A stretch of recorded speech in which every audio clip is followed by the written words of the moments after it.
gündən bir probeytdir, 3 gündən bir. Ne ara? Daha işimiz gücümüzü atıp ancak burada sıvarka işi. Lomla, lapatkayla vurup kırırlar. Bakın çok. Dibinden, kökünden kırıklar. Ne var? Gedək biraz yola baxaq görək. Burada bizim vətəndir. Burada Doğuzda işləmişim vaxtilə 17 il.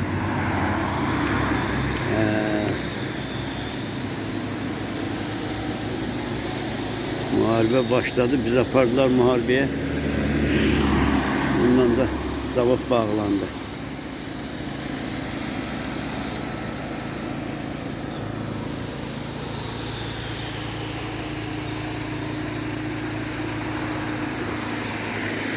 MT'nin içi bizim yolumuzaydı. Buradan Probeyt'te evlere gedirdik, gelirdik. Şimdi temiz değişip burada. Hiç